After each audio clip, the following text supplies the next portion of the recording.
retrouve de nouveau sur l'eau où j'ai l'immense plaisir de me trouver en compagnie de celui qu'on appelle Titou, Jean-Baptiste Esclapès. Merci de nous accueillir sur ton pneumatique.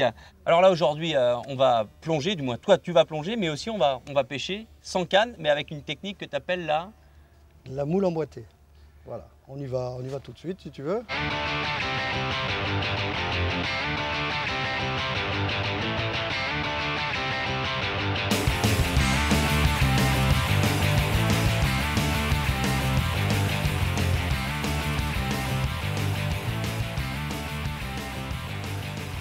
Donc là Titou, on va pêcher avec donc, cette technique de la boîte.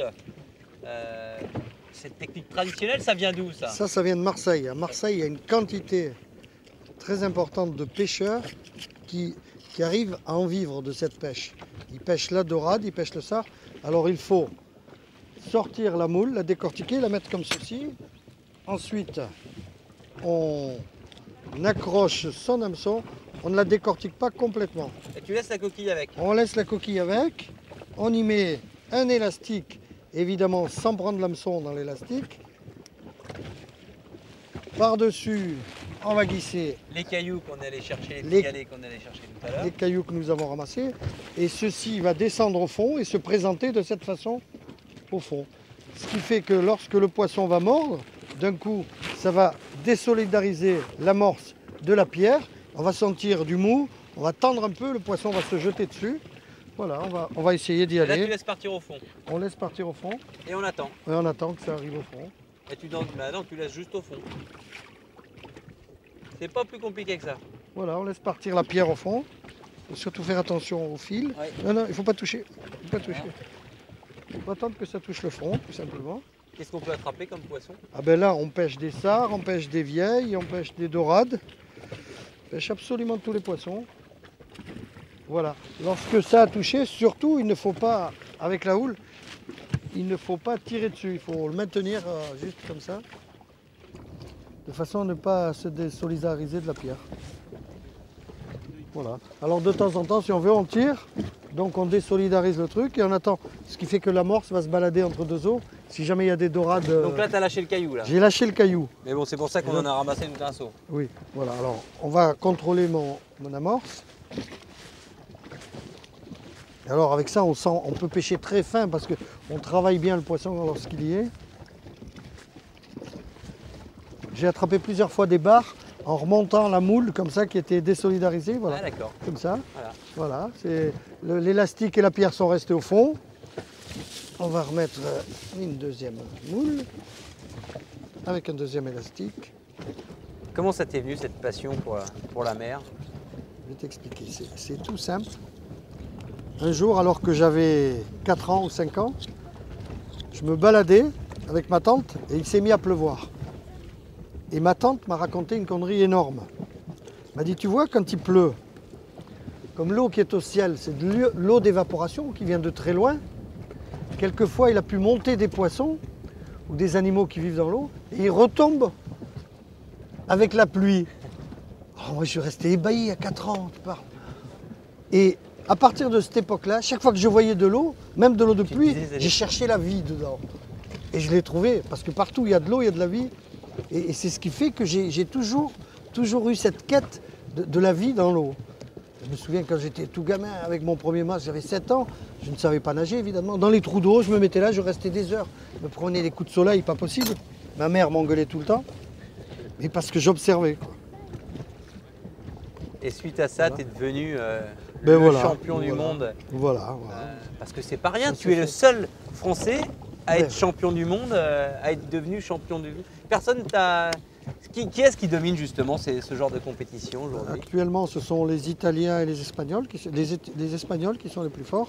Puis là, lors du dernier championnat d'Europe, c'est un Portugais qui a gagné. Et le seul Français, c'est toi? Oui. Il n'y a pas eu de relève? Non. Quand je parle de relève, je suppose que tu ne fais pratiquement plus de compétition? Non, je ne fais plus de compétition, mais il y a des gars qui sont très forts, vraisemblablement plus forts que moi, il y en a toujours eu.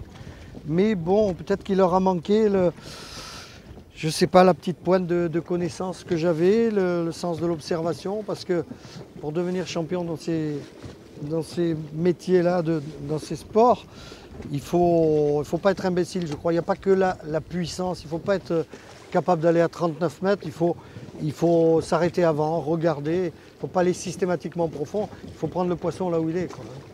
Mais comment on peut devenir champion du monde dans une mer? Parce que c'est au Chili quand même. Ici, tu connaissais, au Pérou, pardon. Tu connaissais, bon, tu connais bien, mais là-bas, tu connaissais rien du tout quand tu es arrivé. Je n'étais jamais allé dans le Pacifique et je me souviens que pendant 5 jours, je suis allé dans l'eau, sans fusil, à regarder, observer. Je me mettais au milieu des phoques, immobile. Je regardais comment agissaient les poissons, s'ils mangeaient, s'ils frayaient, s'ils restaient dans le courant, s'ils dormaient. Et de temps en temps, j'en prélevais un, je lui ouvrais le ventre, je contrôlais ce qu'il avait mangé, je regardais si c'était un mâle, une femelle. Et ça m'a permis d'apprendre énormément de choses. Mais en 5 jours? En 5 jours. Les 5 jours, j'étais le premier dans l'eau, évidemment, et toujours le dernier. Je me souviens que le capitaine de l'équipe de France me menaçait de m'abandonner aux îles parce que je ne voulais jamais remonter, passer mon temps dans l'eau, alors que les autres étaient fatigués, ils remontaient tout le temps sur les bateaux. Et tu as gagné, c'était quelle année? C'était en 1975.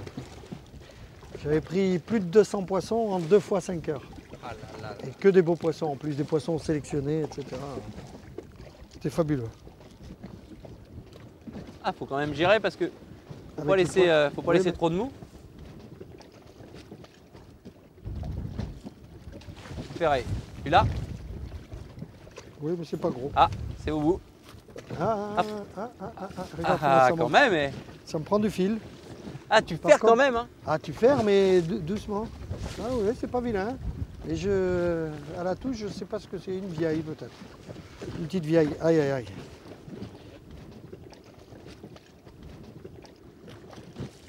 Elle me prend du fil, elle me prend du Ouais, fil. je reprends du fil et regardez Prends ça, du regardez, fil. regardez. Elle me prend du fil, mais bon, je pense pas que ce soit très gros, ça va pas être vilain, mais.